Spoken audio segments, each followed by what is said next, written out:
Allez, allez. Si Véronique et Sébastien ont une trentaine de moutons, c'est pour leur production de sapins. En 2010, ils ont décidé de faire pâturer ces ovins de la race Shropshire au milieu des conifères. Leur particularité, ils supportent le froid et n'aiment pas manger les bourgeons de sapin. Ils vont désherber au pied des sapins. Ils vont empêcher que les tout petits sapins soient étouffés par les mauvaises herbes. Ils vont pâturer, rendre l'endroit très propre, ce qui nous facilite la culture et ce qui aussi permet aux petits sapins de bien pousser. De façon naturelle. De façon complètement naturelle, sans mettre d'engrais et sans mettre surtout d'herbicides.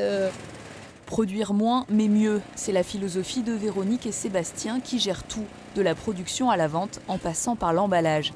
Une démarche éco-responsable qu'ils défendent, même si la récolte de cette année a été compliquée. On avait une sécheresse assez historique là, depuis le mois de juin. Et là, on tendait vraiment le dos en se disant que les sapins ça allait être dur, parce qu'ils étaient vraiment secs. Ils n'avaient pas fait leur réserve en eau avant de les couper. Bon, au bout du compte, la pluie est arrivée, on a eu un peu de froid, donc je pense que on a vraiment limité le problème. Ils ont déjà vendu la quasi-totalité de leur production, soit 3800 sapins. Et comme rien ne se perd, ils transforment les restes abîmés en couronnes. Mais pour éviter qu'un arbre ne s'abîme trop vite, justement, Véronique a quelques conseils. Un sapin coupé, c'est comme une fleur coupée, il va boire. Dès qu'il rentre à l'intérieur, il a un grand appel de sève, donc il ne faut pas hésiter à mettre de l'eau au pied de votre sapin.